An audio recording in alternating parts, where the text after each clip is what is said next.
I still hear her footsteps on the old bridge, the night everything changed.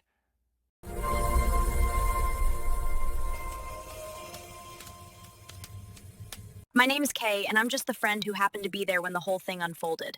I wasn't the hero. I wasn't even that close to her. I was just the friend who always sat 2 seats down at work and tried not to get in anyone's way. Her name was Cara. She was 23, small, sharp-eyed, and always wore this old denim jacket that smelled like campfire smoke. She grew up in a tiny American town that still had a single traffic light and one diner that closed too early. She talked about her dreams like they were simple things she could pick up at the store if she saved enough money. And she was in love. Not movie love. Not anything dramatic. It was that slow, everyday kind of love she had for her childhood best friend, Mason. The kind where you know the person's laugh before you know your own. But they'd never said it out loud. Not once. The thing is, everyone in town saw it except them. One night, after a long shift, I was walking home across the old wooden bridge by the river. I saw her there first, pacing, jacket pulled tight around her like she was bracing for a storm.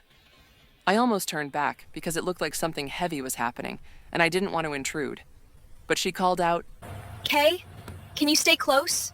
Just not too close. So I stood a few steps away. She told me Mason had asked her to meet him there, said he needed to talk. Whenever someone says that in a small town, you know it's either really good or really bad. When Mason finally showed up, he looked like he hadn't slept in days. He kept wiping his hands on his jeans. He didn't even see me in the dark. They talked quietly at first. I couldn't hear the words, just the tone, soft from her, shaky from him.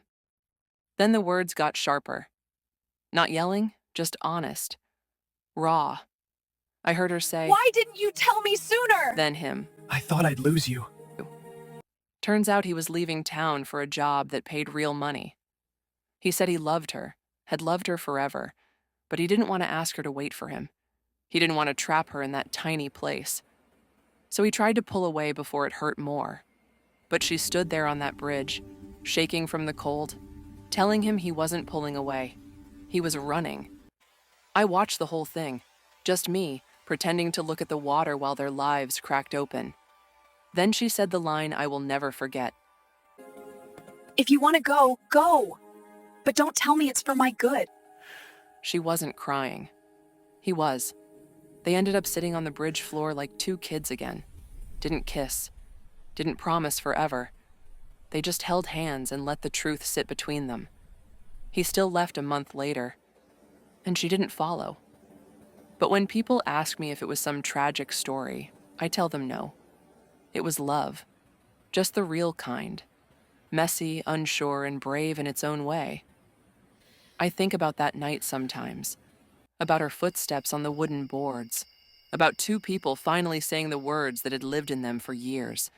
And about how sometimes love isn't about running after someone. Sometimes it's about staying where you are, even when it hurts. Has anything like this happened to you?